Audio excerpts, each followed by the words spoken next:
Good morning, good afternoon, good evening, good day, good second breakfast. Welcome to another episode of the Boonafide Experience podcast.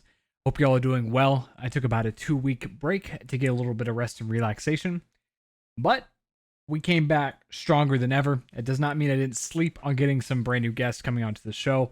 I'm pretty excited for these next couple weeks. This week is going to be episode number 38, which is absolutely insane.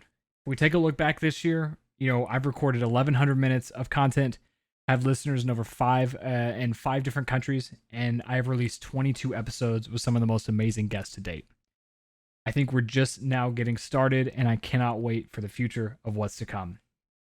If you have not done so already, it would mean the absolute world if you get value out of this podcast. If you are not subscribed and have been watching, or if you're brand new, please consider a subscription to this channel.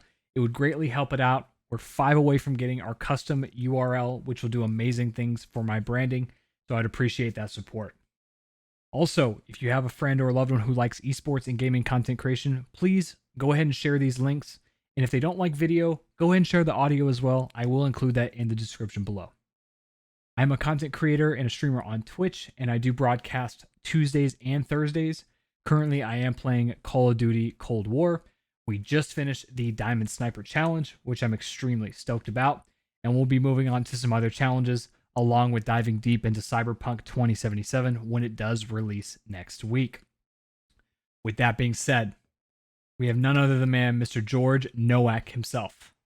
If you don't know who this is, you're about to. He is a graphic and motion designer for 100 Thieves. He works for the legendary Esports Gaming Award. I think it was they just won an esports, like a creative agency of the year 2020 for esports and graphic design, and they're called Paper Crowns. The man also has a personal brand where he dedicates his time to teaching the theory of graphic design and motion design to his audience, as well as he's the co-owner of a streetwear company called Dang with a record label. I'm not going to tell you his age because he's going to tell you in the middle of it, but just note that this guy has already lived and he intends to get the full value out of life. It was an absolute pleasure having him on. I had a great time. It was just really, honestly, it inspired me to see how young this man is and how many things he's accomplished, and really how he's just barely scratching the surface. I know you're going to get a lot of value out of this, as I know I did personally. So let's go ahead and get started with the show. Good afternoon, George. How are you? I'm doing great. How are you? I'm doing fantastic. It's here in Texas, our high today is 52 degrees, so we're all acting like it's the end of the world here. So about Oh normal. yeah. Yeah, it's been nice in Sacramento. After we had the fires going on for a while in Northern California, and that was really heating everything up. It was pretty much over 100 every day, which, I mean, if you're from Texas, that's, Yeah. I don't know if that's really a big deal, but it was for us. So it's been calming down a little bit, right? It is, man. I mean, I live in Austin, but I grew up in Houston, and so I'm no stranger to, that type of weather. That's horrendous. I mean, it just seemed like y'all were not it seemed like the moment it got better, it got infinitely worse, you know? Mm. Like, Oh yeah. Yeah, oh, it was pretty intense. It was like for a while you'd go outside and it smelled kind of like smoky, but mhm. kind of like barbecue. Like it's like, oh, this is super unhealthy, but at least it Yeah. doesn't like smell bad. And then I think a week or two passed by and things just started smelling like burnt plastic and rubber, and like Yikes. going outside was just not, it was not a treat, I'll tell you that. I'll tell you, and I thought it was photoshopped for a minute, but that picture of the sky in California, or is either in California or Oregon, versus the sky in, like, I think it was either Hellrunner or Blade Runner. Like, Oh yeah. that was such a cool. Just from an art perspective, like, it was insane how it matched that so identically. But, like, obviously it was tragic. But I mean, like, it was just incredible to see something like that. Oh yeah. I mean, I think that photo was from San Francisco, which is a little bit further down from where I'm from. But Mm-hmm. what's crazy to me is if you've ever been to San Francisco, Mm-hmm. the sky is always just nice blue because it's by the ocean. Like there's like a bluish haze. If Yeah. you see photographs of San Francisco, it always has like a bluish kind of tint to it because it's just so close to the ocean. So that's like seeing that photo is like completely new world for that place. Really Yeah. unreal. Yeah, I mean, I went once a long time ago, and I remember we didn't get it. We got a few days of that, what you were talking about, like that blue haze. It was pretty rainy when we went there, but it was still a very fascinating town. You know, like it just there's a lot of I mean, even when it was dull, sometimes kind of dull and dreary. Like you just walk 5 minutes the opposite way, and then you could see the ocean, then you could see I mean, we went to Alcatraz and we did the whole touristy kind of thing there, but um, Yeah, yeah, dude. super fun place. Yeah, man. No, I remember the one thing I do remember about San Francisco is that when we went to go at the end of the day, when we went to go buy, we had just got done walking the entire day, and we went to go buy a 12 pack. It was $36 for a 12 pack of beer in San Francisco, and I was just Oh like, yeah. coming from Texas, like, Yeah, everything's expensive. yeah, man. How it is, right? Yeah, dude. Well, cool, man. Well, I'm glad things have settled down, and thank you again for coming on. So, why don't you tell everyone a little bit about who you are and what you do today? Sure. So my name is George, and I would to sum it up, I think the main points about me would be currently I'm working with 100 Thieves. I've been working there for, and this might sound kind of unbelievable, but it's been almost half a year now. So Wow. I'm coming up on 6 months. I'm also working at Paper Crowns. If any of you are into esports, we just recently won an esports award for Creative Team of the Year for 2020, which we're Mm-hmm. very excited about. Paper Crowns has only been around since 2018, and I joined, I think, in February of this year. So it's been really crazy ride. Other than Wow. that, I have my personal brand. I do a lot of teaching. So I love teaching the psychology of design, specifically to creatives, making sure people know how to communicate their work, understand their work, and hopefully get paid really well for doing that. So those are the main points. Otherwise, I co-found a company called Dang, which is a Okay. streetwear brand, and we haven't done too much lately, but we've been working a lot with specifically street culture, and we've been doing a lot with something that we're calling Nightwalker Records, which is a record label for our Wow. brand. We're working with a lot of really great people, a lot of dancers. So Dang and Nightwalker Records is more centered towards, and this is something that people probably don't know as much about me compared to Paper Crowns and 100 Thieves, but Nightwalkers and Dang is more focused towards street culture and specifically dancers, street dancers. So break dancers, crump, if you're into that type of stuff, that's kind of our audience. So I do that as well. Wow, dude. I actually didn't know that about you. Because we see obviously 100 Thieves has got a pretty big presence on the internet, and Paper Crowns. I stumbled upon that after I stumbled upon you as well. But I think it's a pretty fascinating thing that you can have. You're doing so many things, but yet they all connect to each other in some kind of strange way. Like you have the streetwear. You're with 100 Thieves. Like you're doing your design agency with Paper Crowns. Like it seems like you don't have any shortage of things to do, but it sounds Oh like yeah. they all kind of work in unison with each other. Yeah, that's kind of what I love about the creative culture is, and this is what I learned working with dancers since I'm the only one on the team that doesn't know how to dance myself. And they'll make fun of me for it, but it's what we've kind of found is it doesn't really matter what type of passion you're into, as long as you have that passion, it's really easy to resonate with other creatives. So I'll be able to relate a lot to designers, painters, hip hop artists Yeah. or DJs and stuff like that, just through that shared passion of being creative, right? Yeah, and I think that it's kind of hard to explain what that means or what that is to someone who doesn't enjoy the creative side. Who doesn't enjoy that. Like it's like an unspoken like understanding. You know what I mean? No matter what you're doing, whether it's creating movies or creating designs or whether it's creating music, it's all there's this kind of like this shared energy that I think is a lot allows people to really kind of connect with one another in a way that not many other people can. Yeah. You know? Yeah, I agree. It's really awesome. At least if you are into that kind of creative Yeah, community, the creative side of things.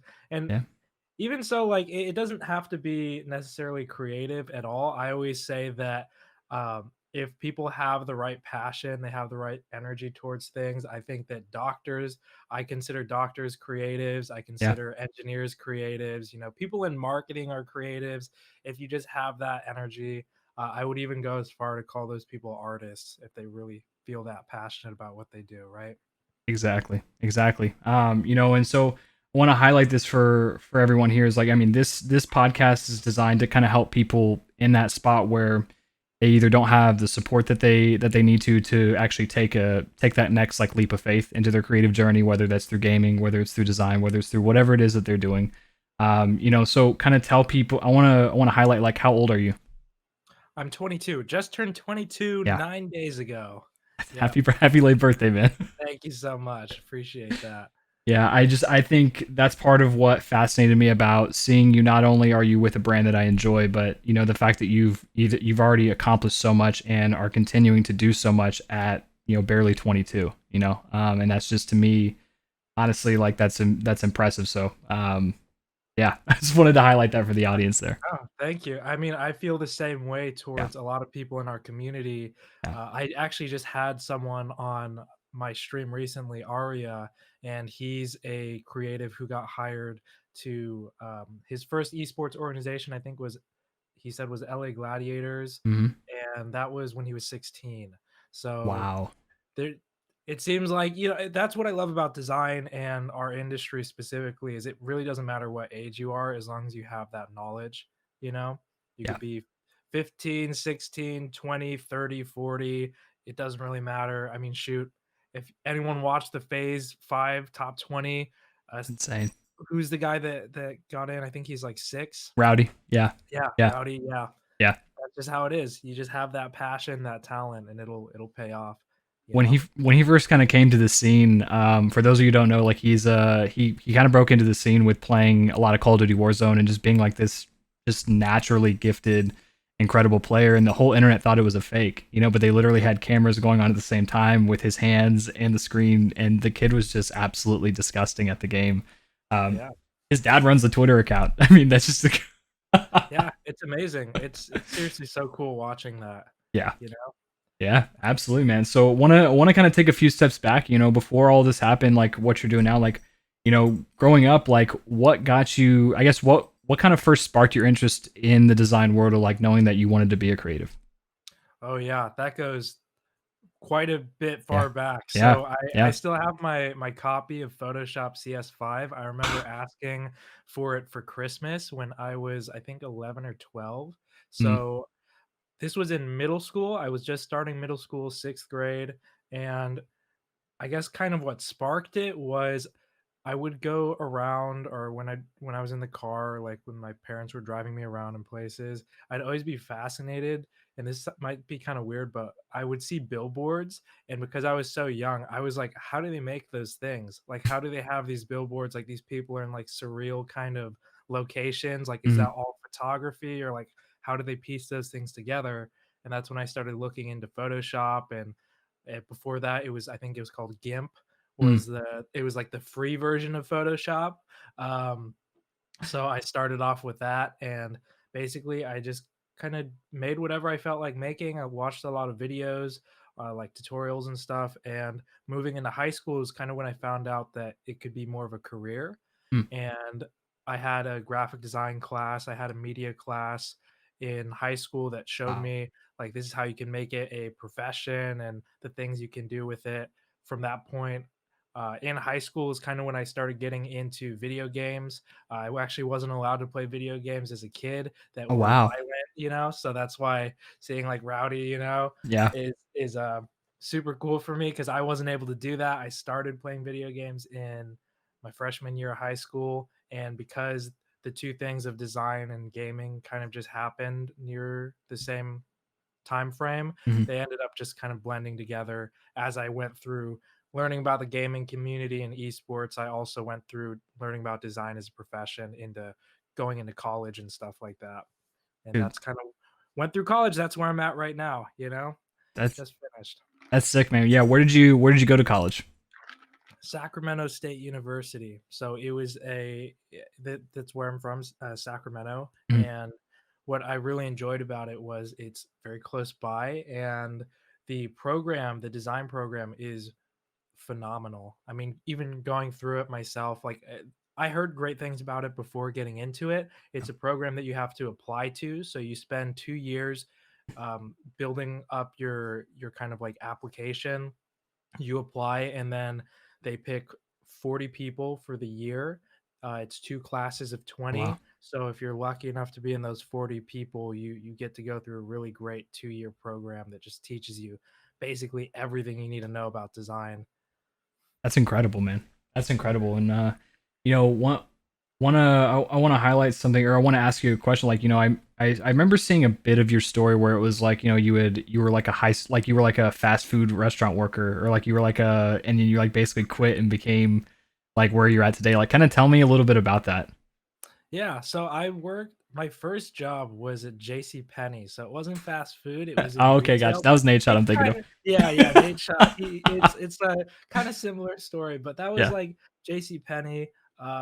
One of my greatest fears is like getting stuck at a job like that, but because I Mm, was in high school, it was just something that you had to do to make enough money to like get around and whatever. mm-hmm. So Yeah. I started working there. And knowing that I wasn't planning to stay in a minimum wage job, I never really left. I think I worked there for 3 or 4 years. Um, just knowing that like I'm just gonna do what I have to do. There's no point in me trying to find another minimum wage job somewhere else. Yeah. Like that could be like a pretty dangerous trap. You keep getting stuck applying for jobs that are around the same level of Mm-hmm. opportunity, right? Um, so I just bided my time, got through it. On the side, I was freelancing, going through college, stuff like that, and eventually got to the point where I was making enough doing design to where I was able to make that leap. And I decided, I'm going to stop working here. I think the time is right. I've prepared enough. I'm going to quit working at this minimum wage job and just do freelance. And Mm, that's pretty much what I did while I was going through the design program, just to make just enough money to survive, basically.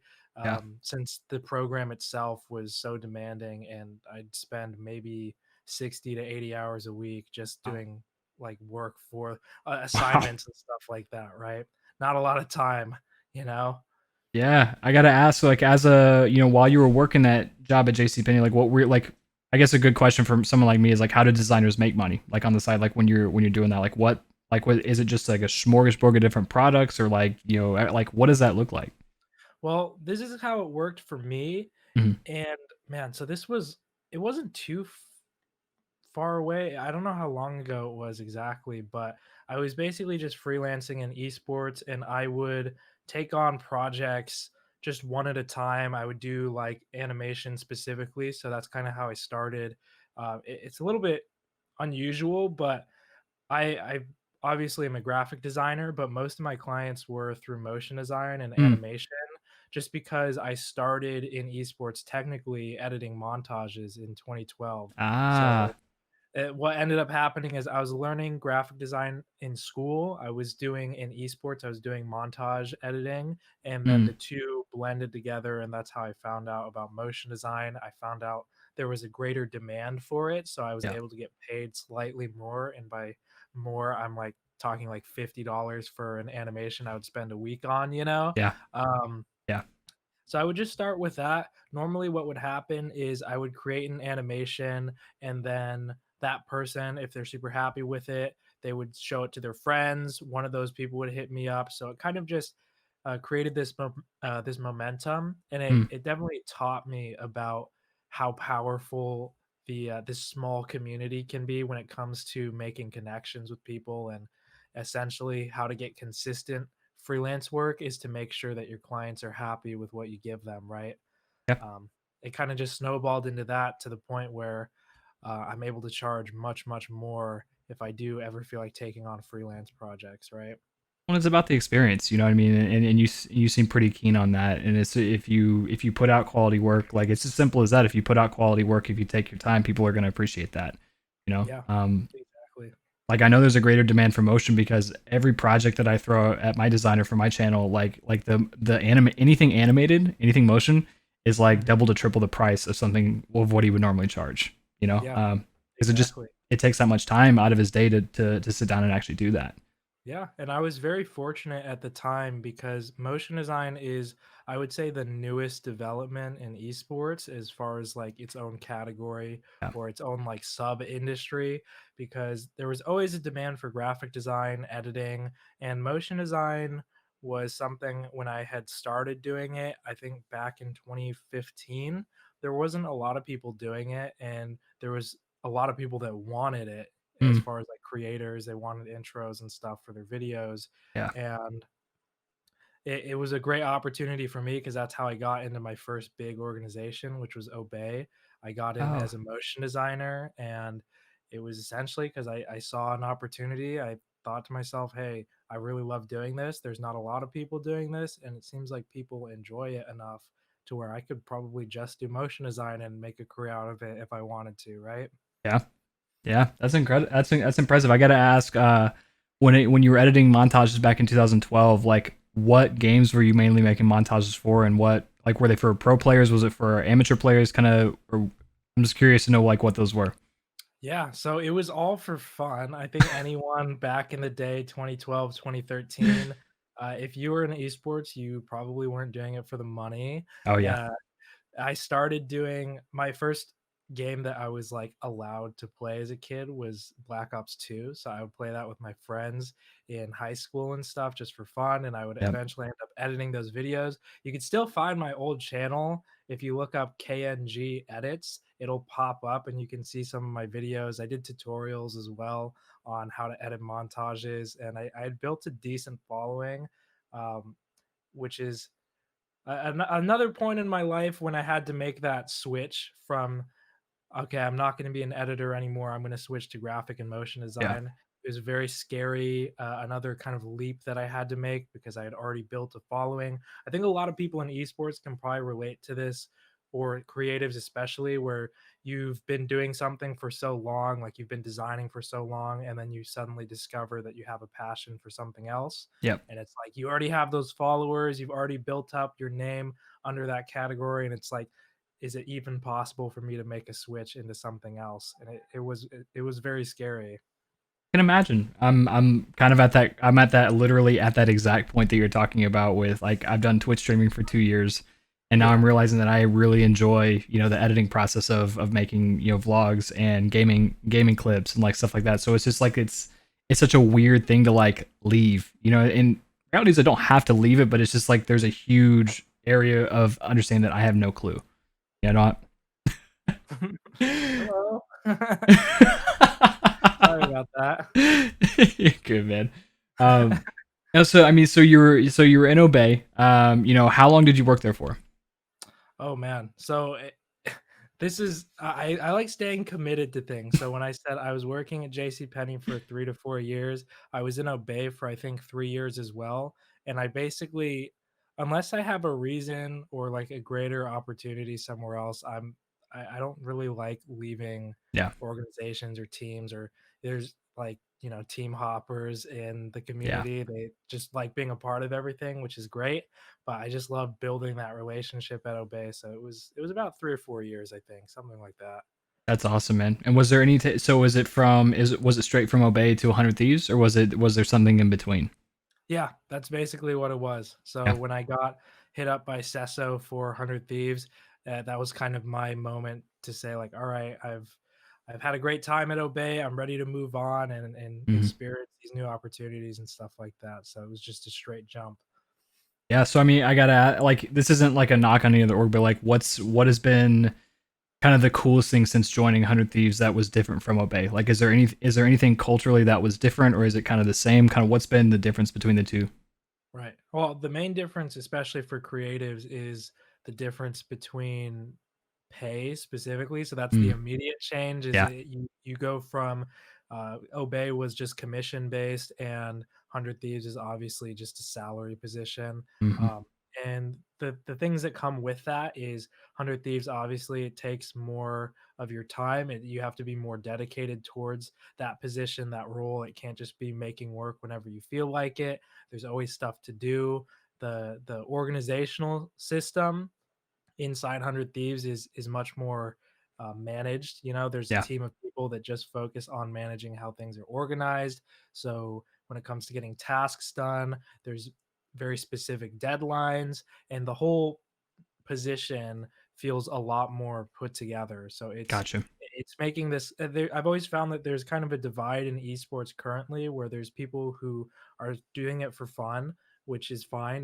They're just not looking to have like a career in it, and Mhm. then there's people who do it for business. So that's like the big organizations like 100 Thieves, Dignitas, where they pay their people full-time salaries to Yeah, get stuff envy. done Yeah, and yeah, and like grow their brand, right? yeah. So that was the main jump, was that switch from a bunch of people that are just having a good time, just really loving what they do, um, and switching over to more professional side, like this is the industry, this is we're a business and we're a brand.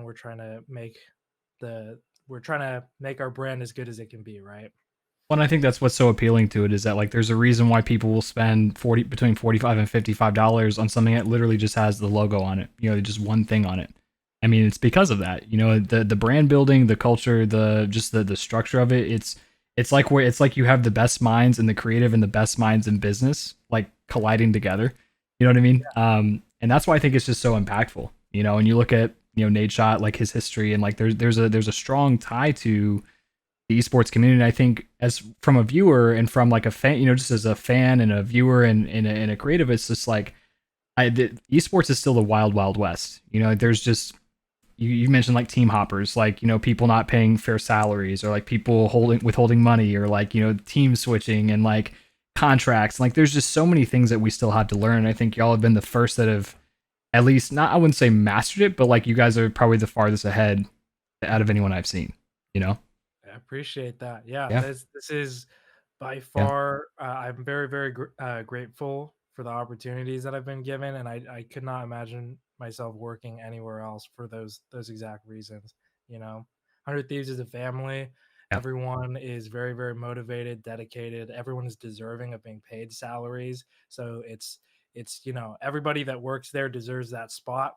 Yeah. And what's especially nice is that we're all really in the same boat of trying to help each other build the brand. Yeah.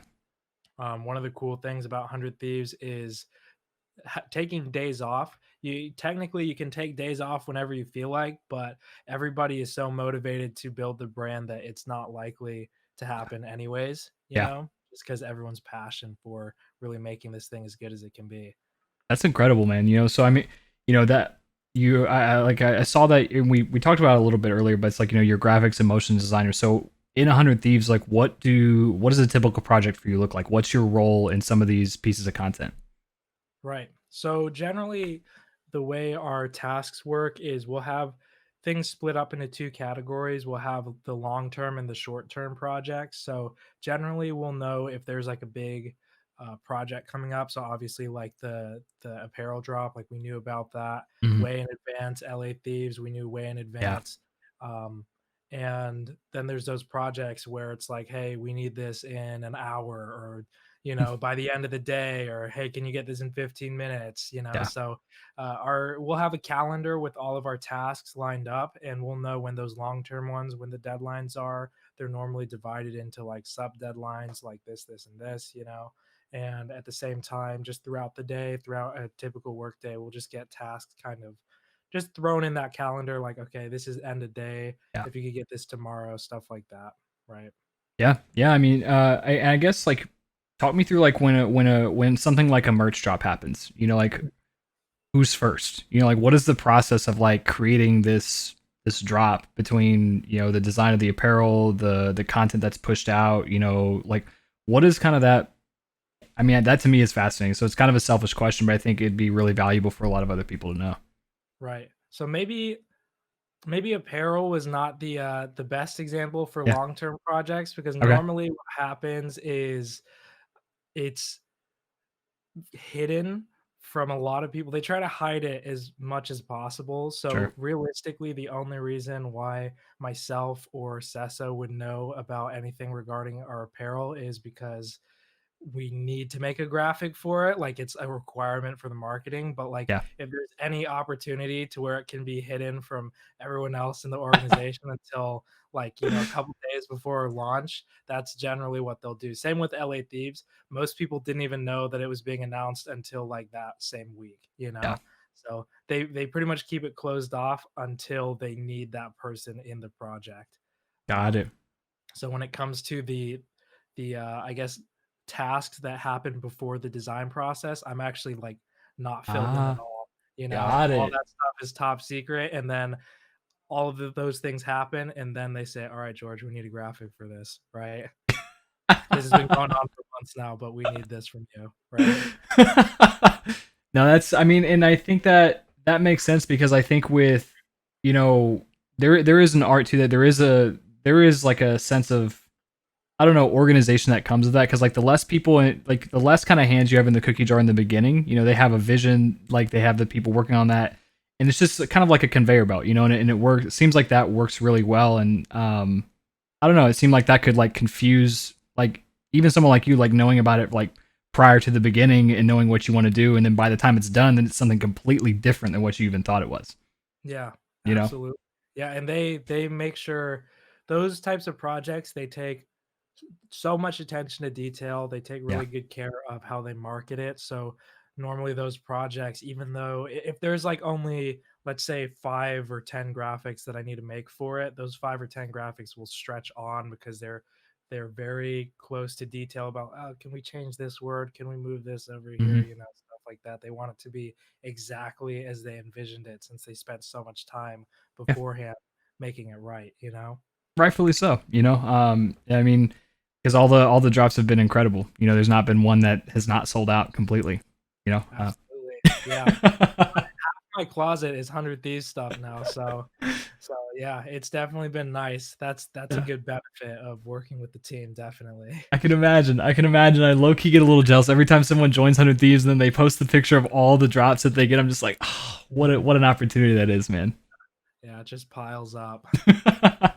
That's cool, man. So, I've watched a few of Cesso's, videos and his live streams and some of his YouTube videos. So, when it comes to y'all's relationship as designers, like who does what? Like what's the main difference between what you do and what he does? Right. So Sesso is technically, I don't think he's been promoted to the official role yet, but he's now the senior designer in a sense. So he's the one managing the projects that I work on. Okay. And I would say the main difference beyond that is since I also do motion design, I'm working closely with the content team. So a lot of Mm, the motion graphics on YouTube that you see now are done by me, which takes a lot of stress off of Logan's back or like any of the producers, yeah. who have to actually spend the time shooting and clipping the video together. Now they don't have to worry about making those intro Yeah. sequences and stuff like that. So that's probably the main difference. Otherwise, Sesso, he's working on a lot of the big projects. So like big announcements and I would just say like longer term projects. He's usually on those more. I'll take Mm, one every once in a while if depending on how busy he is, but otherwise I'm working more on esports, getting those announcements out for like matches and stuff like that. And I would say probably more of the shorter term projects. Gotcha. Gotcha. I mean, well, it's like the way y'all are set up, there's so many different legs to, I mean, and I think that's one of the coolest things that you have like some of the top creators in the world, like Courage, Val, Brooke and Nate. But then you have like, to me, it's like, then that fuels all of the esports things. And I think that's such a very well balanced, like a very well balanced, like, I don't even know what the right word is, but it's just very well balanced, Mhm. between the two. So do you mainly, is it all esports that you work on? Is it just League of Legends? Like, what is it that you kind of mainly do? Yeah, so it can really stretch into Mm, anything. So I would say for the most part, it's going to be esports, and that would be everything as far as when we had CS:GO, Fortnite, League of Legends, Valorant, and I don't think I'm missing anything else, yeah. but that's for the most part what I'm going to be working on. Most of the things that are on the 100 Thieves Live Twitter, but every once Yeah. in a while, if there's a lot of stuff going on, like I remember when we did the Mischief collaboration, that's like Mhm. something I think my first big project that I was able to get my hands on, just because there was also other long-term announcements that had to be done that Sessa was handling at the same time. Got it. Got it. Wanna switch gears, man, because I mean that's obvious. This is the like your I would say this is probably one of your main positions, but you mentioned I want to talk a little bit about paper crowns. Yeah. So kind of what started that? Like what started like what motivated you to start paper crowns? Kind of how did it all work?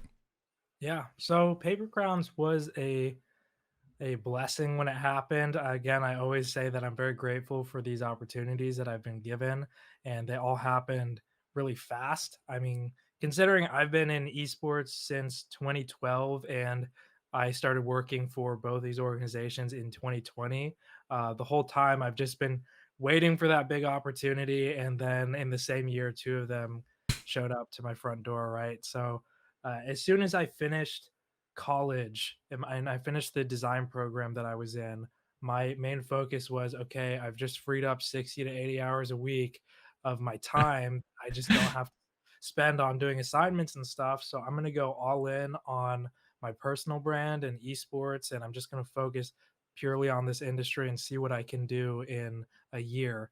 And pretty much immediately after the program, and when maybe even during the program, but towards the end of it, I got offered the position at Paper Crowns, essentially through my friend John, who is currently working at Dignitas. Mm, Uh, he had kind of introduced me to everyone. I knew a few people who were in the team already, like Lucas, who I'm presenting at a university with tomorrow.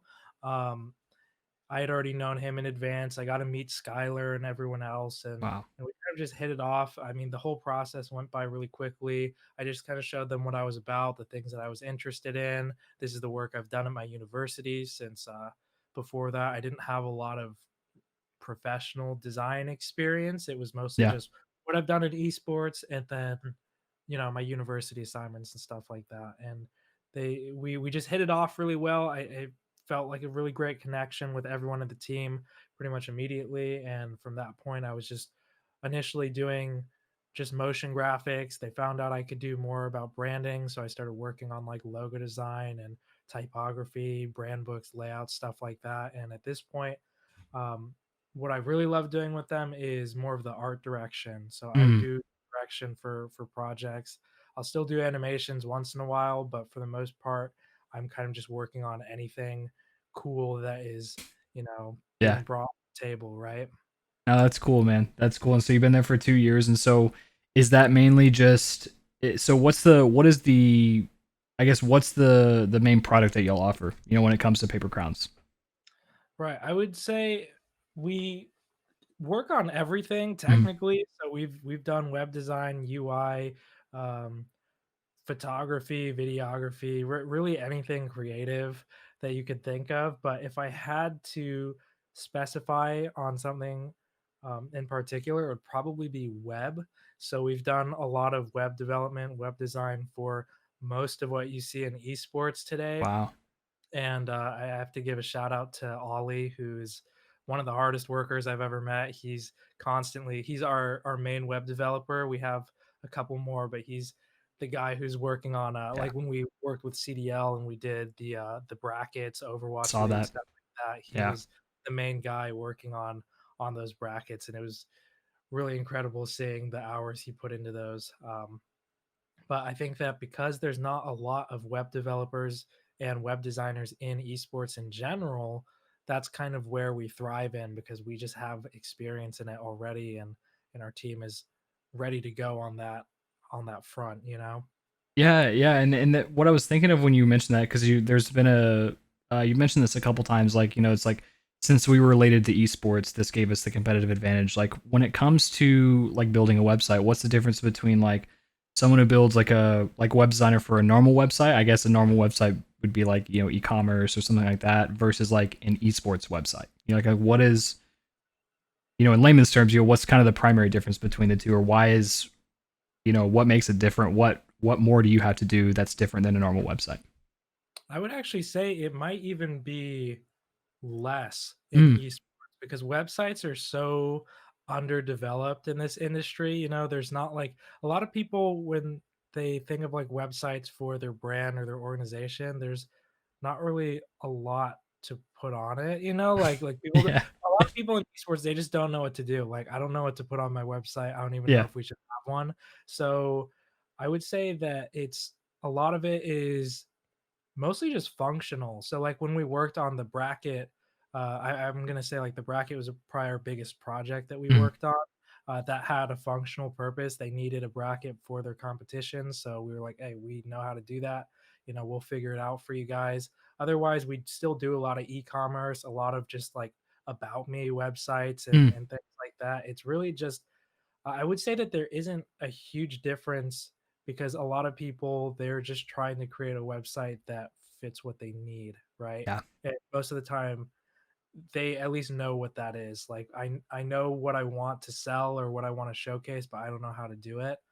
And Got it. that's where we come in like, hey, we'll figure it out for you and figure out how to showcase whatever it is you want, right? Cool. No, no, thanks for kind of summing that up because it's I remember when I bought like all the tools to build my own website, I just looked at it, I'm like, what do I even put there? That's the main thing. It's like, where do you start? Yeah. You Yeah. can pile up like, "Oh, I wanna sell this, I wanna show Yeah. this off," and then you actually get to the website builder or whatever you're using, that's like, "What do I do first?" You Yeah. know? What's the first thing I'm gonna put on this page, right? Yeah, because I'm not gonna lie, with me, I'm a sucker for good marketing, and so like I see, like I see these website companies, and it's so easy to do it, and all these tools, and I'm like, okay, but that doesn't help me figure out like what I need to put there. This Yeah. is, Exactly. That's the main issue. So the fact that we're able to clear that up for people, that has a yeah, lot of value, and that's why web design and user experience design, it's like it pays a lot for that reason because yeah, your only goal is to solve those people's problems, yeah, right? yeah. I mean, it's why most businesses, at least, are created, or I should say, should be created, is because like I'm not just gonna go hand someone $5,000 because I think they're nice. Like if they're gonna solve a problem for me, then it's worth every penny. You know what I mean? Yeah. Yeah. So wanna hop gears again because you got a bunch of different legs. I want to make sure we cover everything here. Is your personal brand. I actually got to catch one of your streams, and I know a little bit about what you do. I watched some of it last night and probably about a month or two ago. So what is your personal brand centered around? What I guess what problem are you trying to solve through your personal brand? Right. So my personal brand is centered around education and teaching. Mm. When I'm thinking about my long-term goals, and it's always been this way, but I've always loved teaching. And my goal, very long term, like when I retire, is to be a teacher. And just something that I kind of made a connection with on that front was that there's a lot of tutorials. There's a lot of stuff on YouTube that you can find for specifics on here's how you make this effect in Illustrator or how you do Hmm. this. Um, but I was really interested in showcasing the psychology of design to people and more about the thinking process, the mentality, how you communicate, and things like that, which I've noticed have helped me, especially in selling my work. I mean, I would imagine I only got hired to 100 Thieves because the way I communicate myself and my work, just because there's so many talented people in esports who are maybe just younger or less experienced and don't know how to sell their work the way they should, which it's incredible work. I mean, I think you'll agree with me. Yeah. Most of the creatives in esports are far beyond other industries when it Oh comes yeah. to pure raw talent, Oh right? yeah. Um, and I just figured like, hey, I want to be a teacher in the long run, so maybe I can just start here in esports because I think a lot of people could benefit from understanding how to sell their work and understand why they do things a certain way and analyze their projects, make them better, stuff like that. So I just started there, streaming and teaching people, like going through critiques, showing them basically everything that I was taught in Yeah. design school. That's one of my goals is, hey, design school costs a lot and a lot of people can't afford it, and that shouldn't be something that Yeah. dampens their career path, right? So um, I'm just going to make it my job to teach people everything that I learned in school, and they can take whatever they want from it and just do their own thing, right? I think it's fantastic, man. Do you also do you so you do that on Twitch, right? So do you also upload anything to YouTube? Is there another avenue there? Yeah, I've been uploading very, very slowly to YouTube. So um, that I'm still kind of overcoming this hurdle where streaming is super easy for me because Yep. it's live. I can just, chill out with Hmm. a couple people in chat, and it's just very chill vibes, right? And Yep. when I get recording on YouTube and I have to like come up with a script, I don't like doing things live because I ramble very easily. Yeah. Uh, so normally I spend way more time trying to perfect YouTube videos than I probably should. And to answer your question briefly, yes, I do have a YouTube, but I'm still trying to upload to it. I have 15 video ideas and I've only recorded two of them. So, Bro, it takes a long time, man. I mean, because it's so, like what you said, it's live is so much easier because it's live and you just kind of roll with the punches as they happen, and creativity just kind of happens like that. It just goes wherever it needs to go. But with YouTube, it's sitting out and planning. Like it's how long do you want the video to be? What type of thumbnail should I put here? Like what's the main goal of this? It's a whole lot of extra work that a lot of people don't realize. exactly. There's a lot more room for doubt, like self-doubt, right? Yes. Oh, I should change this. Maybe I should re-record this part. I don't like Mhm. how I said this. I think I should talk about something else, Yeah. and those things pile up. So instead of this video is going to take me a day, now it's like, all right, I'm 2 weeks in. I still don't know. I still don't like how this looks. It's a struggle. It really is. Yeah, man, I'm going through the same thing because like with me, I obviously have the podcast, which is its own thing, but then I'm like, okay, as far as a personal brand, like what do I want this to be? And like I've been really hitting it hard with COD lately with Cold War, and I've been doing a lot of, with quarantine, I've been buying a lot of things. So I'm like, cool, let's do some unboxings, and like do I have a story that where I share about my drug addiction past, and so there's a whole bunch of different things to do, but I like with just very similar to you, the idea list just comes piling and piling and piling. Yeah, Yeah. I get it. And you're just like, hey, man, these ideas are great, but I need to record one of these eventually, right? Yeah, And with me, someone mentioned this the other day. Is it's like, it's hard to see it because a lot of the YouTube creators that I watch, it's like they're so poised at this point. It's so fine tuned. It's such a good production, and you're just like, at least for me, I'm just like, man, like how long is it gonna take for me to get there? I yeah, just it's a exactly. grind. Yeah, and that's I think part of the process too is it's difficult at first, but the reason why these big YouTubers are able to get videos out so quickly and have them be very, very high quality is because they just kept doing it. And at Mhm. this point, it's just natural. They can knock it out. Something that would take me 2 weeks, they could have done in like 2 hours, Yeah. right? And Yeah. it was the same for streaming. When I first started streaming, I was severely underprepared. The story of my very first stream was I was on Sesso's live stream as a guest, and we were going through critiques. And he eventually got a little bit tired, and he was like, I'm going to end the stream, but there's still a lot of portfolios left. George, download OBS right now and take over on your end. So Oh wow. my very first stream ever on Twitch, I think I averaged like 55 viewers, and the Holy chat shit. was just constantly going through. It was very overwhelming at first, Yeah. and I stuttered, I paused, I was not prepared or used to the experience. And now, a few months in, I think I'm on my fourth month of streaming. It's like I said earlier, like it all feels very natural to just go through that process at this point. Yeah. Yeah. I think the challenge with YouTube though is like kind of what we were telling about earlier is just there's so much to learn, and like there's so much more that can be done, and you have to deal with the self-doubt of once you've created it, then fine-tuning it. And I think that all that just combined together is what makes YouTube such a challenge, or and that once people break through that, then it's just video after video after video. Yeah. Like I look at someone even like Jake Lucky, you know what I mean? That guy does the esports talk. That dude Yeah. cranks out videos and thumbnails quicker than I've ever seen, and it's incredible to see. Absolutely. Yeah, he's killing it. Yeah, yeah.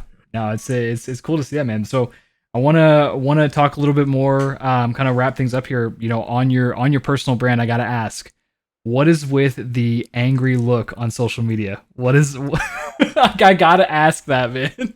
I just love I something that I love about brands is like the stupid repeated like gags that they do over and over again. So Yeah. like I think I remember taking a photo of myself and I just looked kind of serious and then people seem to enjoy it. So I did it again and again and it's like this contrast between when I'm streaming, I'm normally just very relaxed. I'm smiling, just Yeah. doing my thing. And then on Twitter when I upload these photos, it's just like complete opposite. You know, really have no explanation or reason behind it. I just thought it was kind of goofy, so I'm just gonna keep doing it. That's because that shit makes me smile every time I see it. Because I've seen your live streams and I've seen you like even with that recent podcast you did with Sesso and Jess and Explosive and I'm just like that just it's so opposite of what I see here and it just I don't know sticks out. Yeah, it's I'm just gonna keep it up, I guess. But yeah, it was just completely random. I'm definitely not that type of person, but I'm just gonna get gradually more and more angry in those photos, and we'll see what happens. I like that, man. I like that. So, wanna you mentioned one of the questions I always ask you kind of already answered, but when it comes to your dream goal, that's being a professor. Is it like you want to be a teacher? Is that like a professor or is it a like what does that look like for you, man? And like, when do you want to when do you want to like actually start doing that? Yeah, I mean, I guess technically at this point, it doesn't have to be a professor Mm, specifically, but any position where I can just make teaching my full-time thing. Um, it doesn't really matter how that happens. If it's the same, if I'm still streaming when I'm 65 and that's working out for me, you know, I'm chilling. I'll just do that. But yeah, any opportunity I can just have to teach people what I know and what I've learned over the years, I would be happy to do that. And as far as the age, just whenever I feel like, I love design, but I'm ready to push that aside and just focus on the teaching for now. It doesn't no specific age when that gotcha. happens, but just whenever I feel like teaching has become more important to me than the design itself. Got it. I mean, at 22, I imagine you have a long way to go because I like you already know so much, but there's obviously a lot more to learn, especially as technology advances, as great these brands grow, as esports grows. Like it's not getting any smaller. The window for opportunity, the knowledge that people can possess, it's not going anywhere. So I think it's absolutely incredible, man. Because one might argue when I was thinking when you were saying that, it's just like you're like half your job, you're already doing what you want to do at whatever that age is when you want to push it completely aside. I appreciate that. Yeah, I'm gonna just keep it up and Yeah, hopefully goes in the right direction. Right now, it's like my path is to me very uncertain still, but yeah, I love what I'm doing now, so I'll just keep it up while I can. it's incredible, man. Well, dude, George, thank you so much for coming on, man. It's been a pleasure getting to know you, getting to learn about everything you're doing. And I gotta ask, if you could give one piece of advice to someone who's either a creative or wanting to break into the scene of whether it's esports or design work, what would that be? Mm, definitely my number one piece of advice I always give to people, especially in esports, is that you need to reach out and show people that you're desirable. So a lot of esports creatives expect things to come to them. Like, oh, hey, if I'm posting really great work, eventually one of these organizations is going to hit me up. And unfortunately, the industry doesn't work that way because there's so many go-getters in esports that are going to be pushing to get the job just as much as you are. And the people who actually reach out themselves show that they can solve problems specifically. So if you're a designer, you're doing more than just making decorations. You're actually solving a problem for their marketing strategy, for their brand, and just prove to these people that if they want to hire you or work with you, you are better than the competition because you can actually solve their problems for them. I like that, man. I like that because it's a little bit of what I said earlier. It's like people don't just pay you because they want, just because they want to. I mean, unless you're Mr. Beast, but um, you got to be solving a problem for them. So I like that, man. Well, George, where can my audience find you, or where can your audience find you? Where are you the most active? Where do you want people to go? I'm definitely the most active on Twitter, so you can Mm. find me at Nowack Design. YouTube is the same Nowack Design. Instagram's the same Nowack Design. Twitch is the same Nowack Design. So it's all Lady. Nowack Design. I'm streaming every Saturday at 2 p.m. Pacific Standard Time. Otherwise, I'm on Twitter basically every day. Sick, man. Sick. Well, I'll go ahead and I'll link all your socials up in the show notes below. Link up the brands you work with, that you're a part of. That way people can find you and your work and your organization. So, um, I guess that's it, man. I really appreciate you coming on. You have a great rest of your day, George. You too. Thank you. All right. Bye bye.